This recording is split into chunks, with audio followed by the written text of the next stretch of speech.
Olá, boa noite. Meu nome é Rogério Faria Tavares, eu sou o presidente da Academia Mineira de Letras e hoje, com muita alegria, eu vou realizar aqui, em nome da Academia, mais uma edição em parceria com a Bienal Mineira do Livro, este evento fenomenal, importantíssimo, promovido pela Câmara Mineira do Livro, agora sob gestão, evento agora sob gestão da ASAS, eficientemente dirigida por Marcos Ferreira.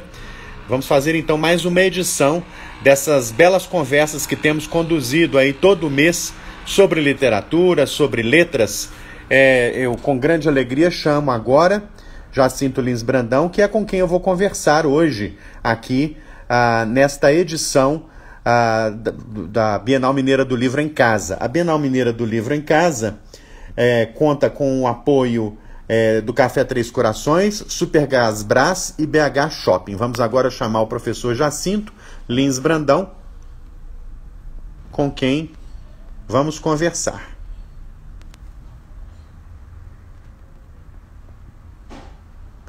Vamos ver se ele já está entrando aqui.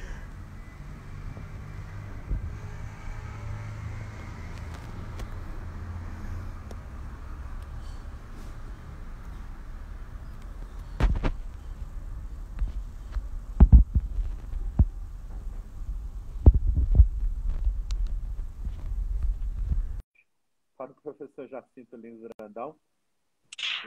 Aqui está nosso professor Jacinto. Tudo bem, Jacinto? Tudo bom. Está me ouvindo bem? Estou. Que bom. Está me ouvindo também?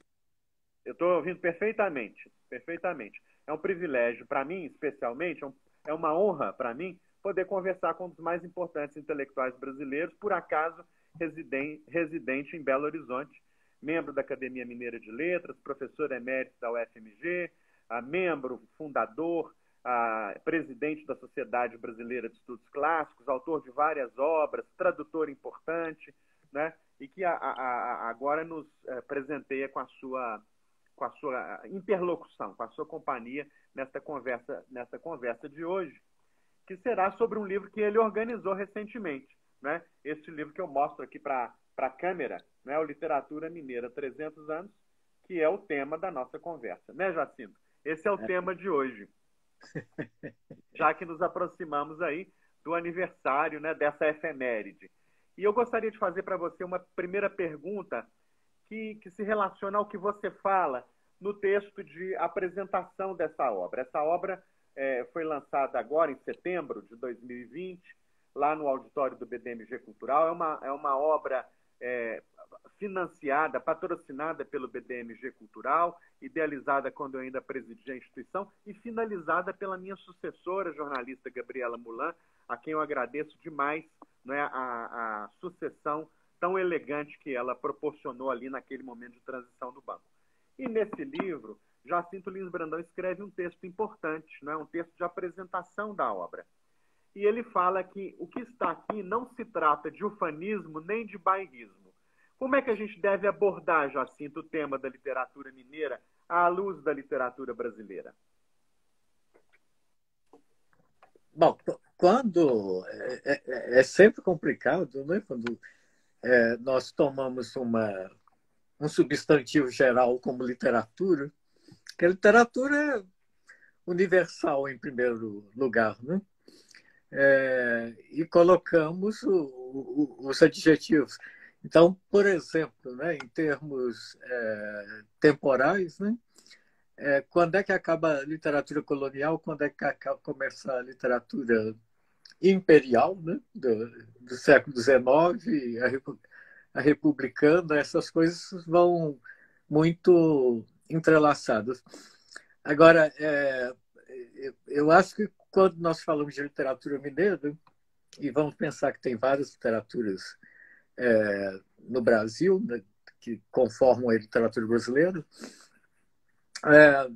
seria mais pensar como é que Minas se inscreve na literatura. E a partir dessa abordagem, né, não necessariamente são só autores mineiros, tem tanta gente de fora que produz aqui. Ou gente de fora que produz sobre Minas, né? O recorte aí ele é convencional quando a gente faz uma, um texto, reúne uma série de autores, etc. Um dos textos, por exemplo, mais significativos sobre Minas na literatura, talvez seja a Cecília Meirelles com Romanceiro da Inconfidência. Aquilo é tão mineiro, né? E a, e a autora não é mineira, nascida em Minas, né? Mas nós temos muita gente também que veio para cá e que produz. Eu acho que dessa perspectiva, inclusive da abertura, que para gente que produz coisas sobre Minas e gente em Minas também escrevendo coisas que não necessariamente são regionais. Elas têm um cosmopolitismo, aliás. Eu acho que isso sempre fez parte da cultura mineira, desde a época colonial, quando num movimento muito rápido por causa do achamento do ouro, né, como se dizia, que Ouro Preto era o centro cultural do Império Português, quando estavam lá os poetas Árcades, toda aquela produção de escultura, de arquitetura, etc. Uhum. Agora, nesse mesmo texto de apresentação aí do nosso livro, você fala que a chamada, vamos dizer assim, a chamada literatura mineira foi capaz, ou é capaz de dar o que você chamou de testemunho excepcional da literatura brasileira. Em que sentido você afirma isso? Essa expressão está sendo pensada do critério da Unesco para definir quais são os patrimônios culturais da humanidade. Quer dizer, um patrimônio cultural da humanidade é um lugar em que houve essa experiência sui generis da espécie humana, e isso justificou várias cidades de Minas, né? Há vários lugares aqui que são patrimônio, que foram declarados patrimônio cultural da humanidade. Primeiro Ouro Preto, mas também Diamantina, Congonhas, a Pampulha, etc. Quer dizer, tem uma experiência do que é ser mineiro, vou dizer assim. Não é mineirice, mas tem uma forma de sentir o mundo, de olhar o mundo, que está relacionado com o espaço em que nós vivemos, uma questão de espaço e uma questão de tempo, né? Uhum. Essa experiência da formação de Minas, né, que foi uma descoberta de riqueza, de ouro. E a gente tem que imaginar o que era Ouro Preto, os lugares em que o ouro foi achado. Vou pensar em Ouro Preto. No primeiro momento em que aquela leva de pessoas se transferiu para lá para poder trabalhar na busca de ouro. Agora, Ouro Preto tem explorado a quantidade de minas que tem naquelas montanhas. Né? É uma coisa impressionante. Tem mais de 1.000 buracos cavados naquelas montanhas. Então, e aí vem as coisas. Talvez a gente imagine essa ocupação de um jeito assim meio romantizado, mas o que nós vimos que não devia ser tão diferente há não muito tempo foi Serra Pelada. O que era que a multidão revolvendo terra, porque a quantidade de ouro mandado também para Portugal era muito grande, né?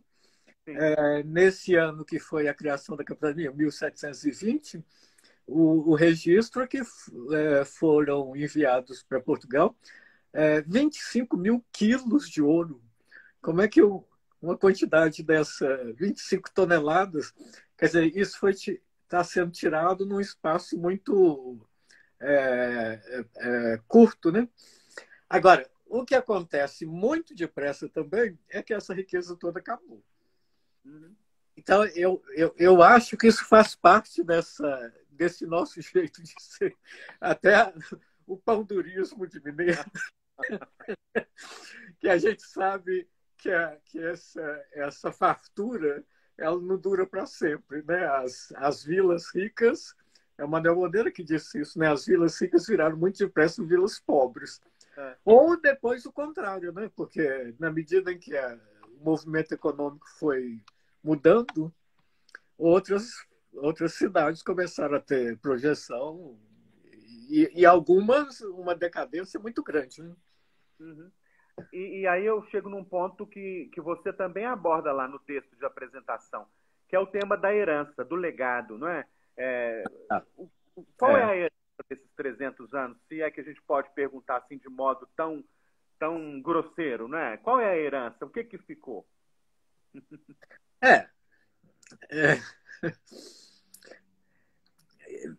Herança é uma coisa como a herança biológica que a gente recebe, né? O que vem geneticamente. Né?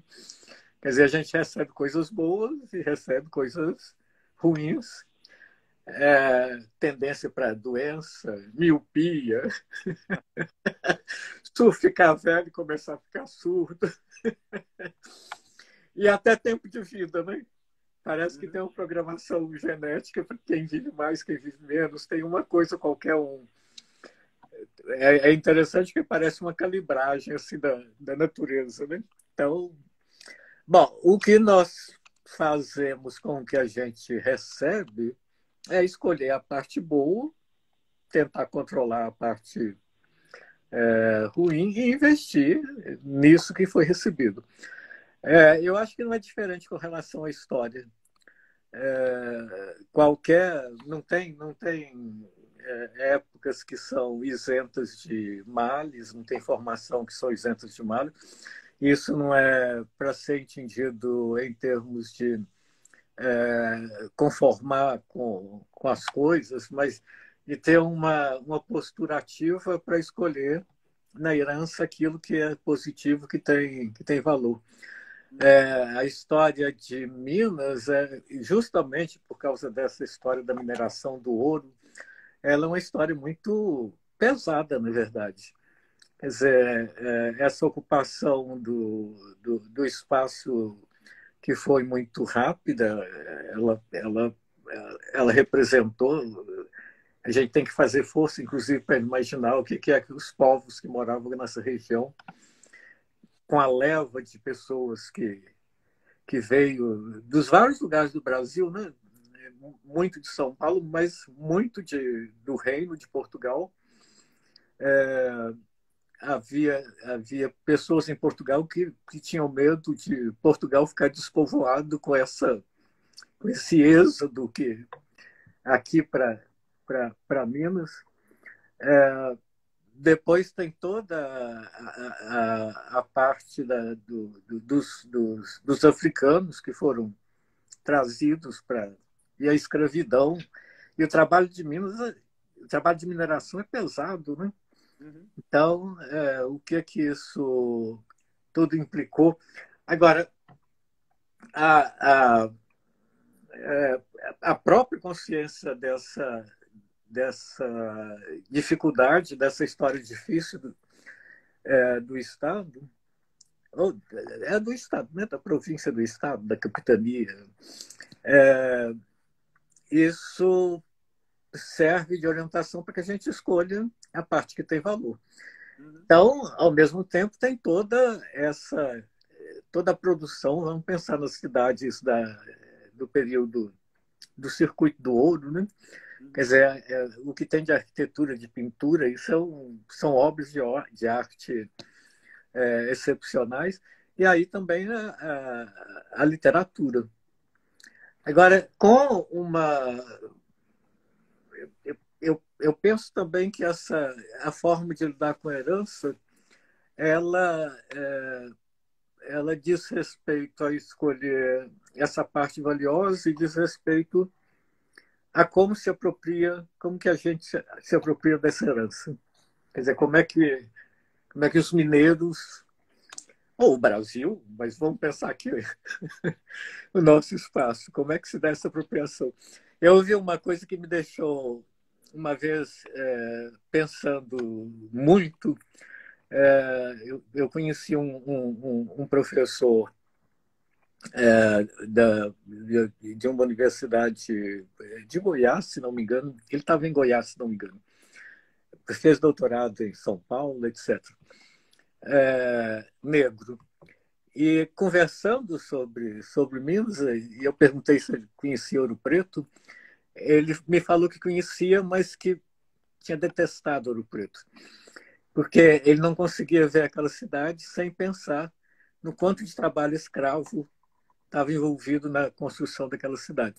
Agora, eu fiquei pensando depois que essa perspectiva ela é problemática, porque se nós olharmos Ouro Preto é uma cidade negra, numa parte muito grande. Quer dizer, e aquela produção é uma produção também, se nós pensarmos no Aleijadinho e todos aqueles artistas que estavam trabalhando lá, tem uma população negra muito grande e tem essas coisas que precisam ser valorizadas. Então, no caso é um pouco de pensar assim, o que é o turismo que a gente faz, por exemplo, o que se incentiva no turismo? Eu fui há pouco, os meus netos gostam muito, inclusive, desse programa, que é o programa de ir lá visitar as minas. Aquela mina tem o Chico Rei, tem uma outra agora do Palácio, esqueci o nome, né? Perto.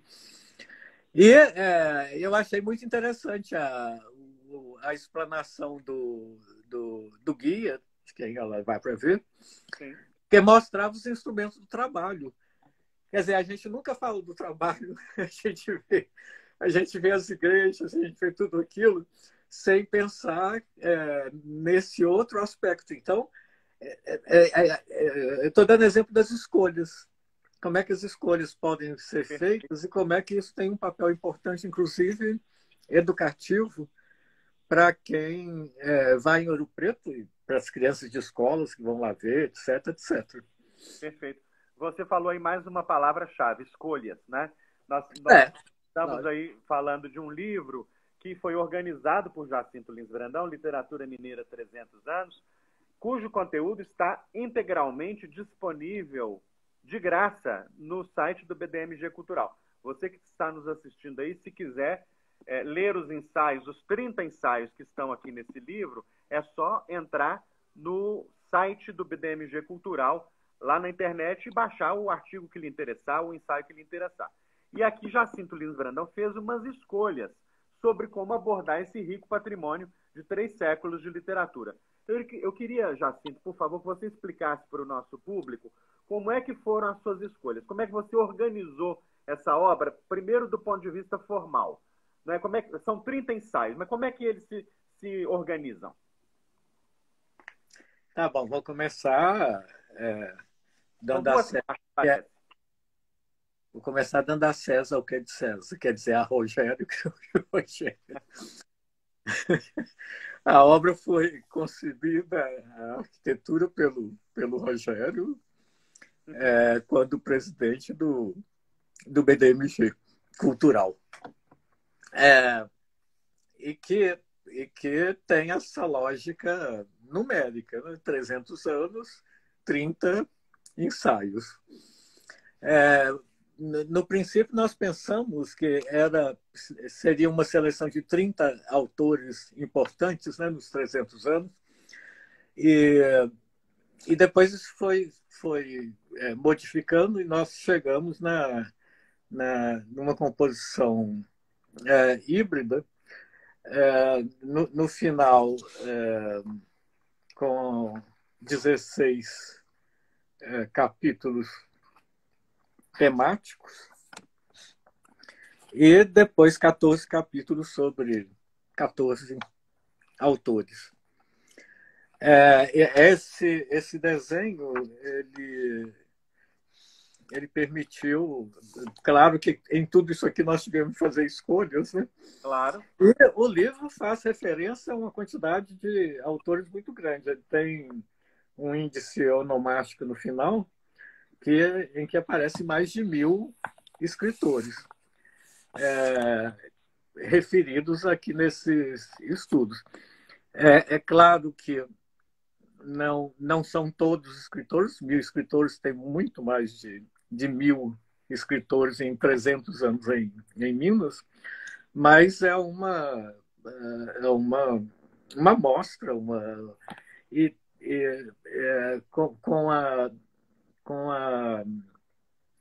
com a intenção de mostrar a variedade, a diversidade que configura, que constitui a literatura mineira. Bom, então, alguns desses temas, né? Naturalmente, a literatura escrita por mulheres está presente, né? Tem um capítulo sobre isso. A literatura do suplemento literário e os grupos literários, as falas do negro nas letras de Minas, que é um dos capítulos, os contistas na geração aí do suplemento, o modernismo como movimento, a crônica, a literatura colonial, o teatro do século XVIII, o romance, tem 2 trabalhos sobre o romance, a literatura erótica, o erotismo na literatura, eu acho que seria melhor dizer isso, a literatura indígena, a crítica literária, a literatura infanto-juvenil, a literatura contemporânea, a poesia contemporânea, a literatura marginal. Então, o cânone está sendo considerado, naturalmente ele teria de ser considerado, mas trazendo também essa outra produção que poderia ser considerada não canônica, mas que com o tempo, sem dúvida, vai ser canonizada também. Claro. Porque isso tudo faz parte do patrimônio. A vantagem do não canônico é que os autores têm muito mais liberdade, né? Vou dizer assim, porque não estão presos à academia. Tudo isso mudou muito hoje em dia, né? Mas ao mercado editorial estão produzindo literatura para seus grupos, para literatura que é lida em sarau. Então, são outras formas, inclusive, de difusão. E na parte dos... Pode. Antes de nós falarmos sobre os autores que você selecionou, eu gostaria de explorar um pouquinho mais ainda esses grandes temas que compõem a primeira parte. O que me parece é que, hoje em dia, as pessoas estão muito mais atentas e muito mais sensíveis para a riqueza do fenômeno literário. O fenômeno literário não se confina mais aos gabinetes ou a determinada classe social beneficiada pela renda ou pela sorte. Não está só nas universidades. O fenômeno literário está por toda parte, né? Nos quilombos, nas aldeias indígenas, nas prisões, nas comunidades menos favorecidas, enfim. E o livro dá conta disso, né? Ele lança um olhar muito inclusivo, muito democrático para estas porções do território de Minas Gerais que antes não eram muito bem observadas, né? Literatura marginal, por exemplo, né? Artigo aí desenvolvido pela professora Ivete Walt. Ela captura, não é, os movimentos das periferias, os movimentos dos slams, né? Dos cantos urbanos, né?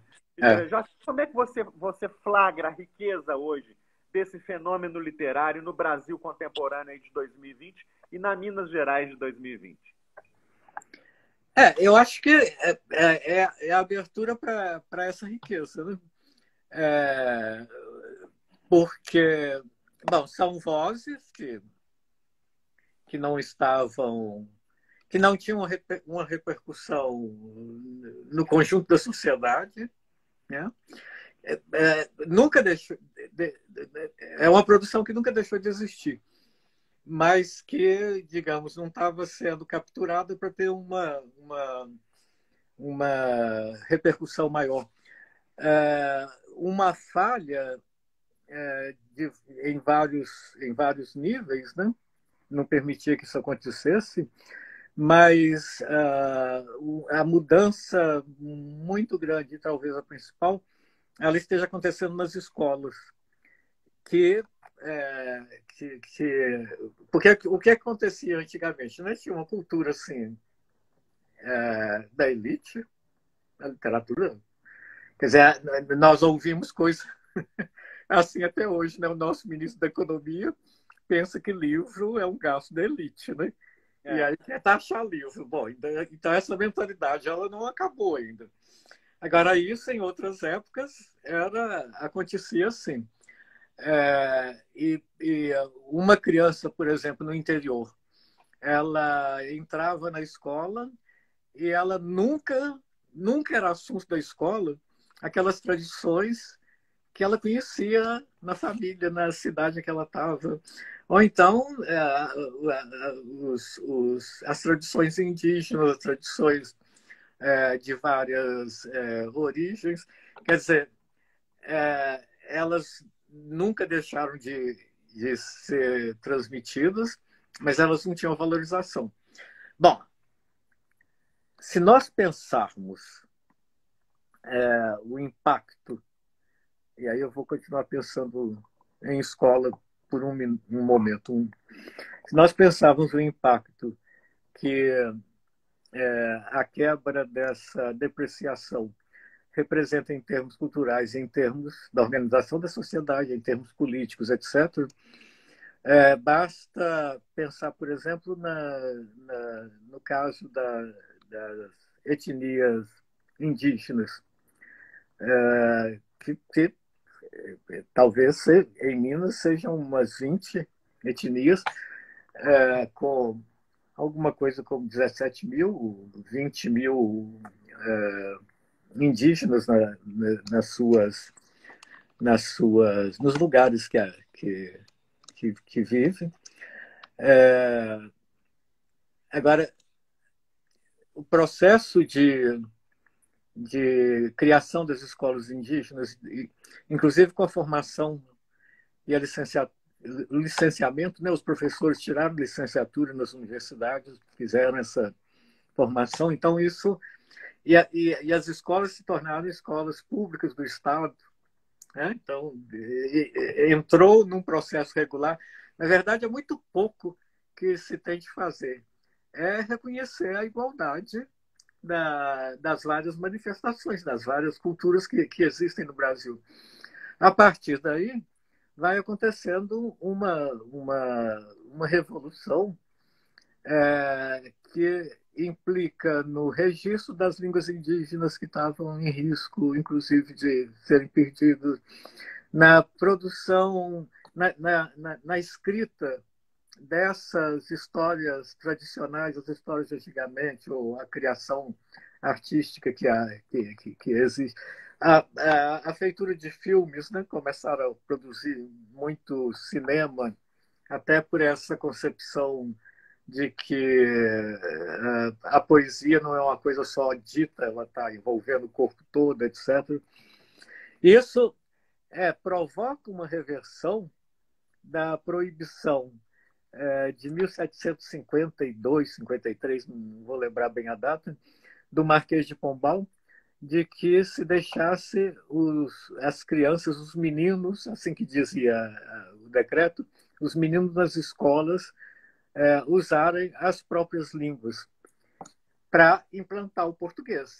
Quer dizer, nós ainda temos uma diversidade linguística muito grande, mas a partir da metade do século XVIII é que o português foi se tornando a única língua do Brasil. Quer dizer, isso significa que nós temos produção, e isso deve crescer, de literatura a partir, a partir da Constituição, a partir da LDB dos anos 90, que ela saiu, a Constituição de 88, depois a LDB, de produção de literatura em línguas que não são só o português. Quer dizer, isso redesenha o conceito que nós temos de literatura. Quer dizer, literatura mineira, ou literatura brasileira, mas vamos pensar mineira, não é só a que se escreve em português.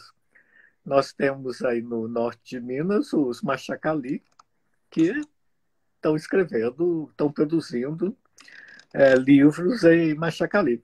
Bom, consequência disso, né? A cidade que está lá próxima da reserva, Machacali, de Machacali mesmo, que é Bertópolis, introduziu o Machacali como segunda língua nas escolas do município. Tem português, claro, que é a língua, mas os meninos, como língua estrangeira, estão aprendendo Machacali. E o prefeito disse numa entrevista que é para melhorar a relação entre os dois lados, né? O município está incluindo a reserva. Quer dizer, eu estou dando isso para um exemplo de uma movimentação na área da cultura que tem consequência política, que vai depender dessas. E o Brasil, Minas e o Brasil, precisam pensar urgentemente numa política linguística, já que existe uma diversidade de línguas. A gente precisa de parar de pensar que no Brasil só se fala português. No Brasil tem uma pluralidade de línguas, não só as indígenas, e em alguns lugares o uso específico africano, mas as línguas todas de migração. Tem muitos lugares em que se fala polonês, italiano. Quer dizer, essa política linguística apontaria para a riqueza que nós temos e que não é valorizado. E isso implica, né, isso implica políticas de produção de livro, de tradução do português para outras línguas, de outras línguas portuguesas, é todo um movimento. Claro, importante. E nesse livro aqui, sobre o qual estamos falando hoje, há então um ensaio importante escrito pela professora Maria Inês de Almeida, da UFMG, exatamente sobre a literatura indígena.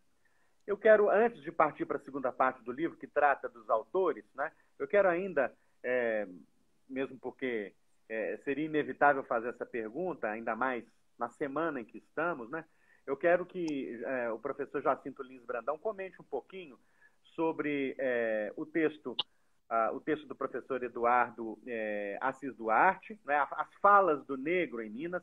Nós estamos na Semana da Consciência Negra, num Brasil sofrido, amargurado por acontecimentos recentes, né? Eu queria que Jacinto Lins Brandão nomeasse um pouquinho esses grandes criadores afrodescendentes, negros, né, que temos na nossa literatura. Eu quero só registrar um amigo pessoal, que é Edmilson de Almeida Pereira, que é um grande poeta, que agora também estreia no romance, né? Mas Jacinto é que tem a palavra.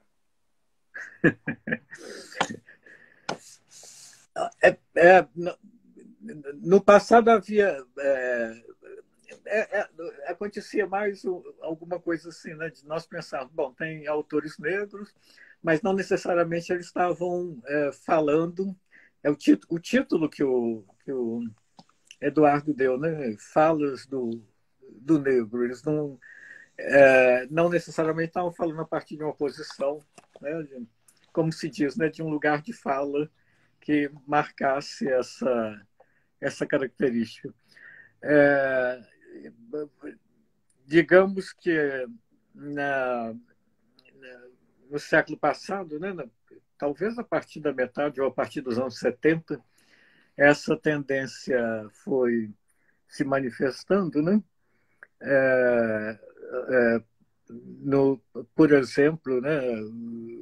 Adão Ventura, Experimento Literário, publicou um número, se não me engano, é o último, né? Dedicado a Adão Ventura, em que, e com um discurso muito forte, né?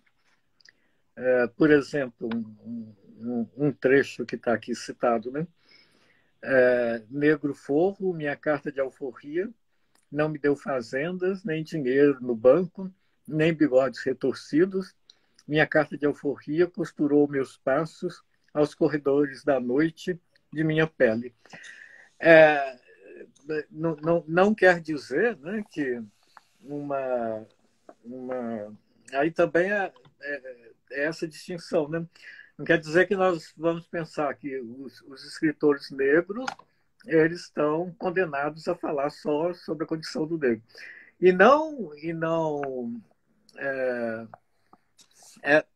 de novo, né? Como é que essa questão que é tão urgente, tão escandalosa no Brasil, né? A forma como o preconceito, se dizendo, né? No Brasil não tem preconceito racial, a forma como essa coisa vai perpetuando, como é que isso se inscreve na literatura. Como é que isso é uma das inscrições de Minas, no caso nosso em particular, na literatura. É claro que tem uma forma diversificada, né, de que isso apareça, as falas relacionadas com essa negritude. Os acontecimentos mostram como é que isso é importante, né? Quer dizer, tem a literatura está imersa o tempo todo no mundo em que ela está sendo produzida. Agora, também, né, um autor como o Edmilson, ele tem uma perspectiva também universalista, né? Claro. Quer dizer, os problemas humanos eles estão concatenados, né? Não é um fosso, mas são experiências. Que a literatura permite principalmente isso para a gente, né? Que eu digo para meus alunos assim, né? Olhar o mundo com os olhos emprestados de outros. Então, isso faz com que não se pense, que ninguém pense que o mundo está organizado em volta do próprio umbigo. E essas várias experiências que são... como literatura de mulheres, né? Quer dizer, quando um homem está lendo uma literatura de mulher, está olhando o mundo com um olho diferente. Agora, isso vale até em nível pessoal. Qualquer escritor vê o mundo de uma forma diferente de qualquer leitor. Claro. Então, isso vai somando essas experiências. Eu acredito que, nesse caso, da mesma forma, essas literaturas, né, vou dizer assim, a literatura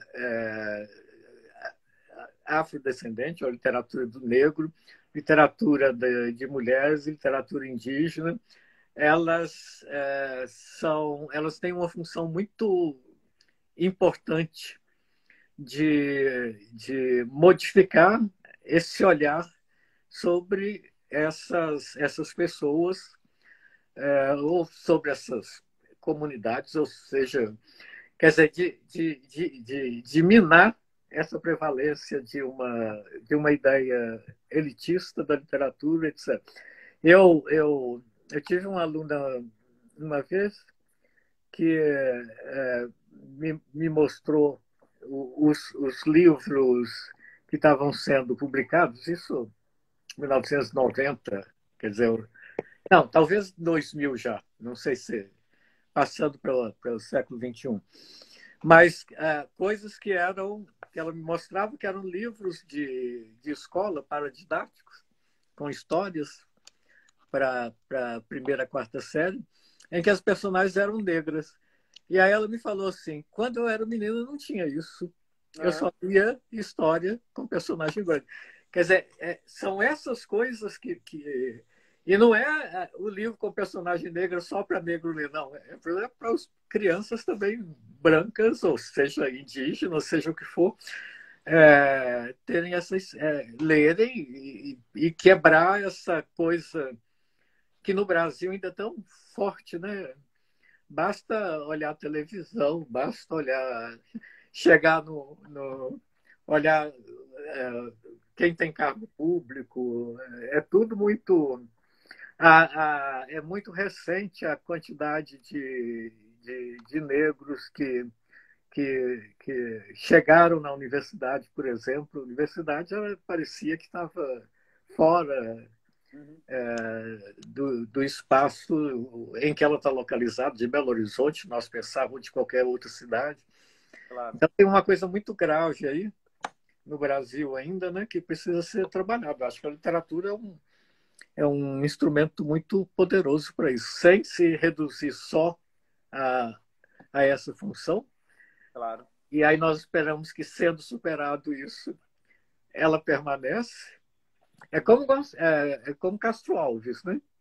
Quer dizer, tem todos aqueles poemas abolicionistas, a abolição aconteceu, mas os poemas continuam. Então, aquilo não é um problema mais, a abolição.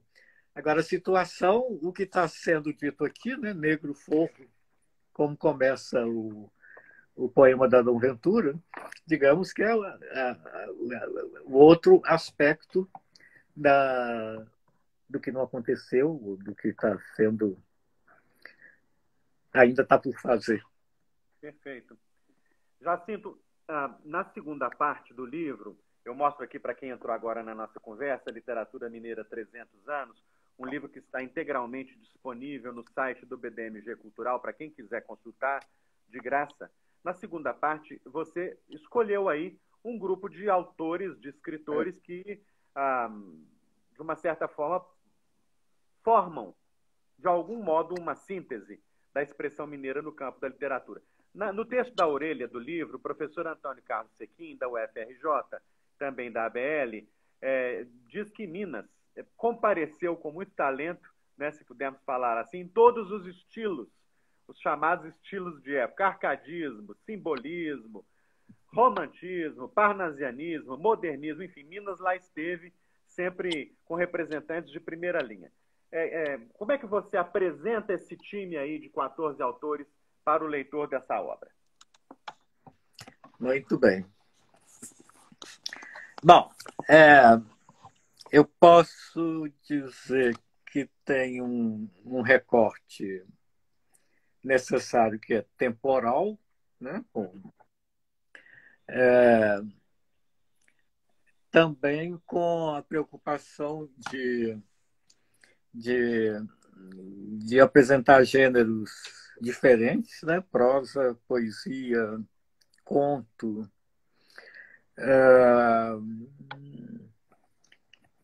Bom, tem os pontos, né? Que são as referências principais, eu vou dizer assim. Quer dizer, não posso. Um livro de literatura mineira não podia deixar de ter um capítulo sobre Guimarães Rosa, sobre Carlos Drummond de Andrade. Então, os dois estão aí presentes. A literatura colonial, Cláudio Manuel da Costa. Tá. O que não quer dizer que na literatura colonial, por exemplo, não está tratada, ela está tratada, né, pelo texto do Sérgio Alcides, em que outros poetas estão que não só o Cláudio. Mas claro. Cláudio Manuel da Costa, inclusive porque é nascido mesmo em Mariana, então ele está aí representando essa literatura.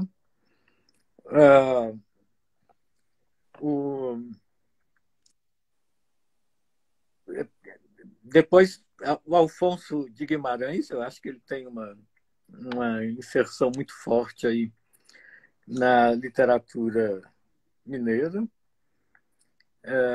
como um simbolista, né? O Bernardo Guimarães está aqui como um autor do século XIX, também romântico, né? O romantismo. O Júlio Ribeiro, que é um escritor naturalista, né?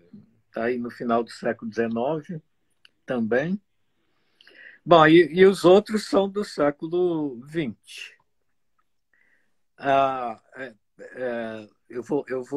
Bom, o Lúcio Cardoso, que é um escritor, e aí vai um tanto da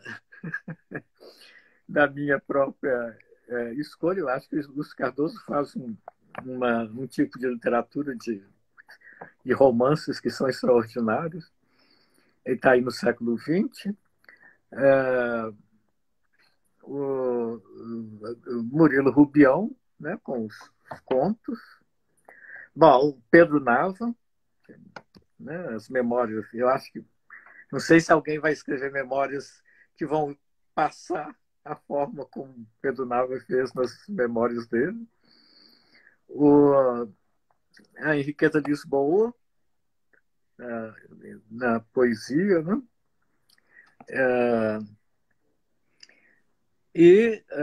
Bom, Murilo Mendes também, como poeta,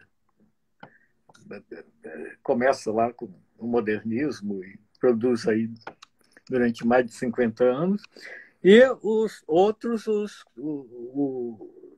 três contemporâneos, né? Que estão aí produzindo. A Conceição Evaristo, né, que está fazendo aí muita coisa e coisa nova.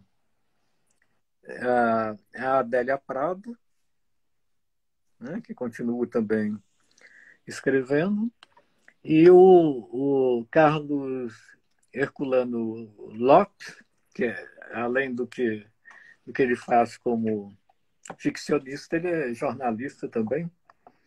Então, bom, isso, assim a gente completou aí os 14 ensaios.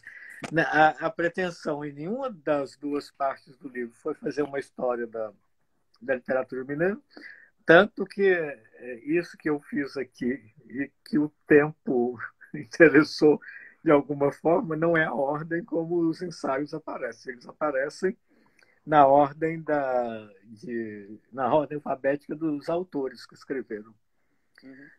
Isso é importante também, né, no livro, que os vários autores, os 30 autores dos 30 ensaios, aliás, não são 30, são 31, porque um dos ensaios foi escrito por duas pessoas, eles tiveram liberdade de abordar o tema da forma como achavam melhor. Então, isso também é uma das riquezas do livro. Por exemplo, tá? Os dois trabalhos sobre romance. João Antônio de Paula, né, no capítulo que é o Romance de Geração da Literatura de Minas Gerais, ele faz um quadro amplíssimo sobre romancistas em Minas, e o Emílio Maciel, que escreve também sobre romance, né, o capítulo que chama Os Bens e o Sangue, o romance em Minas entre mobilidade e mobilismo, ele se concentra em 3 autores só, né? Lúcio Cardoso, Guimarães Rosa e Ciro dos Anjos. Então, às vezes os autores perguntavam: eu vou escrever sobre tal coisa, mas fulano está escrevendo sobre isso. Como que eu vou fazer para não entrelaçar? Eu sempre disse: não, o bom é entrelaçar. O livro também tem que ser um tecido, ele não é um conjunto desamarrado de artigos, mas os artigos dialogam entre si porque existem autores que estão referidos em mais de um artigo. Então, Laís Corrêa de Araújo, ela está aqui no artigo sobre o erotismo das Minas e o feminino de ninguém, na Lúcia Castelo Branco, e está no artigo da Constância e da Maria do Rosário, Constância Lima Duarte e a Maria do Rosário Pereira, escritores mineiras presentes, anotações críticas. Então, tem um traçado que vai fazendo com que o livro tenha uma boa unidade. Nós falamos aí desses 14 nomes, enfim, começando lá pelo Cláudio Manuel da Costa, passando pelo Alfonso de Guimarães, o seu parente, Bernardo Guimarães, e depois indo até Júlio Ribeiro, mineiro de Sabará, enfim, chegando aos modernistas, enfim, chegando ao século XX, com Drummond, Murilo Mendes, Pedro Nava, Guimarães Rosa, Henriqueta Lisboa. E nós chegamos aí agora na cena contemporânea. Nós estamos quase terminando a nossa conversa aqui. Eu queria uma reflexão sua, Jacinto, sobre a cena contemporânea da literatura mineira, né? Que é rica, que é diversa, que é plural e que já dá ao Brasil muitos presentes, né? Mostra para o Brasil que a nossa mina produtora de talentos continua em plena efervescência, ainda muito produtiva. Eu acho que essas minas literárias não se esgotaram. Se a gente pensar em Ana Martins Marques, Conceição Evaristo, Anelisa Ribeiro, Ricardo Aleixo, Edmilson de Almeida Pereira, enfim, Jacques Fuchs, né, Carlos de Brito e Melo, enfim, há vários ficcionistas de grande talento. Como é que você vê essa cena contemporânea hoje nas Minas Gerais de 2020? Eu acho que tem uma produção, primeiro tem uma produção muito grande. Apareceu esse ano, né, o livro sobre poesia mineira contemporânea, organizado pela Vera Casanova e o Caio Carmona, que é entre linhas, entre montes. É um calhamaço com 60 poetas contemporâneos que estão escrevendo.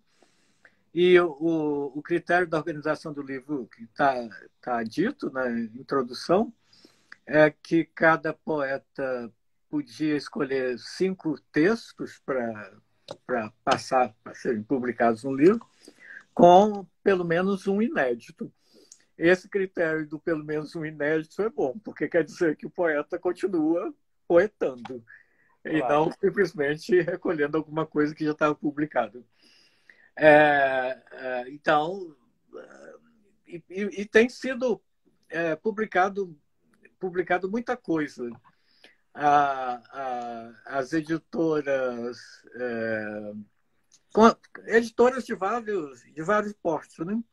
Mas o trabalho das editoras pequenas, eu acho que ele está sendo muito importante para dar vazão a essa publicação, essa quantidade de produção. Porque nós já tivemos em outra época, né, a geração mimeógrafo, né? Quer dizer, era muito difícil entrar numa editora grande. Então, geralmente esse pessoal estava estudando, então os diretórios acadêmicos tinham mimeógrafo, né? Quer dizer, quanta coisa foi feita assim. Basta pensar, por exemplo, Marcelo Dolabella, que produziu poesia e literatura e música durante esse tempo, um tempo tão grande, desde pelo menos os anos 70 até o ano passado, né, quando ele faleceu. Quer dizer, isso são 50 anos praticamente. E vinha dessa geração, né, de como que ia fazer. Eu acho que essas coisas estão talvez mais facilitadas por livros que saem numa tiragem pequena. Às vezes o autor mesmo está bancando. Vamos lembrar que Carlos Drummond de Andrade, todo mundo começou assim, né, bancando seus próprios livros. E as pessoas que já estão, digamos, consagradas, né? A Ana Martins Marques já publica nas editoras de distribuição nacional, etc. Bom, no campo dos prosadores, né, eu falei dos poetas, também é uma leva muito boa, fazendo coisas variadas. Aliás, muita gente fazendo também poesia e prosa, né? O Caio Carmona lançou um romance há pouco tempo, Edmilson, né, que já estava maduro como poeta. O Marcílio França, ele é experimentalista, né, de gêneros, né, de romper as fronteiras entre gêneros. Então tem muita, não é só muita produção, mas tem muita criatividade, muita. O Jacques Fuchs, né? Também ele já tem um estilo tão marcante. Bom, eu acho que é uma geração aí grande. Agora tem aqueles consagrados, né, que continuam publicando, atuando. Vamos pensar o Luiz Rufato, que tem uma proposta bem marcada, né, quer fazer literatura proletária. Ele diz que a literatura brasileira é tão elitizada que raramente você encontra uma personagem num romance e tal que trabalha. E realmente, né? Quer dizer, nós continuamos também sendo. Eu queria, inclusive, dizer uma coisa. Eu falei do Luiz Rufato e lembrei. Evidentemente que um livro não comportaria tudo, né? Então, o romance ele está de qualquer forma. O Rufato está referido no livro, mas não é um assunto específico. E vai sair agora no começo do mês um número especial do suplemento literário, comemorando também os 300 anos, sobre a literatura mineira, que eu fui chamado também para organizar. Então, em alguns casos, isso foi bom, porque também entram assuntos que não estão aqui no livro. Claro. É para as duas coisas conversarem. No começo está dito assim, o livro pode baixar no site do BDMG.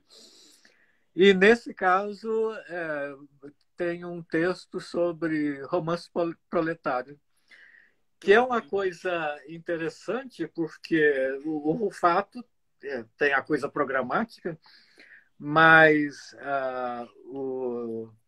nós temos, dos primeiros da literatura brasileira, né? A Capital do Avelino Fóscolo. Morro Velho. Quer dizer, ele estava escrevendo um romance sobre o mundo do trabalho aqui, né? Em Minas. Então, tem essas várias tradições. A gente não daria conta de entrar por todas, né? Eu havia pensado nesses temas de colocar um desses como romance proletário. Eu acho importante isso, porque isso vem do começo do final do século XIX e atravessa o século XX. É bom que o suplemento agora ele dá a oportunidade de esse viés também ser apresentado. Muito bem. Eu não quero finalizar nossa conversa aqui sem antes convidar todos os leitores para um lançamento que ocorrerá no sábado, de um livro de contos de 20 contistas mineiros, entre os quais Jacinto Lins Brandão. Então, este aqui é o livro, né? 20 contos sobre a pandemia de 2020. É um livro que eu organizei. Eu convidei aqui 20 contistas de Minas Gerais. Vou tomar a liberdade de falar o nome dos 20. Afonso Henriques, Ana Cecília Carvalho, Ana Elisa Ribeiro, Carla Madeira, Carlos de Brito e Melo, Carlos Herculano Lopes, Cidinha da Silva, Cris Guerra, Cristina Agostinho, Eliana Cardoso, Francisco de Moraes Mendes, Frei Beto, Ivan Ângelo, Jacques Fuchs, Jacinto Lins Brandão, que é ensaísta, tradutor, professor, poeta e também contista, Laura Cohen, Luiz Gifone, Olavo Romano, Paula Pimenta e Estela Mares. Quem quiser acompanhar o lançamento desse livro, ele será no sábado, dia 28 de novembro, na sede da Academia Mineira de Letras, à Rua da Bahia, entre 10 da manhã e 2 da tarde, seguindo rigorosamente e escrupulosamente todos os protocolos determinados pela ciência, porque a Academia Mineira de Letras obedece à ciência e à civilização. Então, lá estaremos nós todos seguindo os protocolos determinados pela ciência e pelas autoridades científicas. Agora, Jacinto, para finalizar, o que Jacinto Lins Brandão traz aqui nesse livro como conto? O que é o conto que você... Claro, sem dar spoiler, como se diz hoje, que história é essa que você conta nesse livro? que já está em pré-venda, viu, pessoal? Nas plataformas aí de vendas de livros. Eu tenho que fazer comercial também, viu, pessoal? Agora, quando é em favor do livro, eu não tenho constrangimento nenhum. Bom, é um conto que não é diretamente sobre a pandemia de 2020. Ele é escrito, ele estava até uma página escrita, mas ele é escrito durante a pandemia e é uma história sobre uma epidemia que acomete uma academia de letras de um lugar que não está determinado. É intencional deixar uma coisa como uma coisa aberta, surpreendendo Olha, os acadêmicos. Isso, o Jacinto não pode adiantar mais, mas eu posso dizer que o texto é fenomenal, divertidíssimo. Eu adorei esse texto que está aqui nesse livro, que é um livro que reúne aí 20 nomes do conto mineiro, do conto brasileiro da atualidade. Não é? 10 homens e 10 mulheres. Se você quiser pegar um autógrafo, participar dessa festa de lançamento sem aglomeração, seguindo as regras, com máscara e álcool gel, lá estaremos nós no sábado, dia 28 de novembro, na sede da Academia Mineira de Letras, na Rua da Bahia, em Belo Horizonte, entre 10 da manhã e 2 da tarde. Jacinto, uma palavra sua final sobre a importância da literatura na vida da gente. É só isso. Por que você ama a leitura e ama a literatura? Eu diria que a importância, eu vou repetir alguma coisa que eu já disse, que a importância em vez de eu falar, eu vou ler. Eu vou ler um trecho do Bartolomeu Queiroz, Campos Queiroz, que ele diz assim: fundamental ao pretender ensinar a leitura é convocar o homem para tomar a sua palavra. Ter a palavra é, antes de tudo, munir-se para fazer-se menos indecifrável. Ler é cuidar-se, rompendo com as grades do isolamento. Ler é evadir-se com o outro, sem, contudo, perder-se nas várias faces da palavra. Ler é encantar-se com as diferenças. Eu acho que ler é isso. Ler é encantar-se com as diferenças, evadir-se com o outro, e essa é a importância da literatura. Muito obrigado, Jacinto. É sempre uma alegria, um privilégio conversar com você. Para mim, é um privilégio muito especial. É uma honra poder tê-lo como amigo e interlocutor. Muito obrigado. E a quem nos acompanhou, um abraço fraterno. Até a próxima. Tchau. Tchau.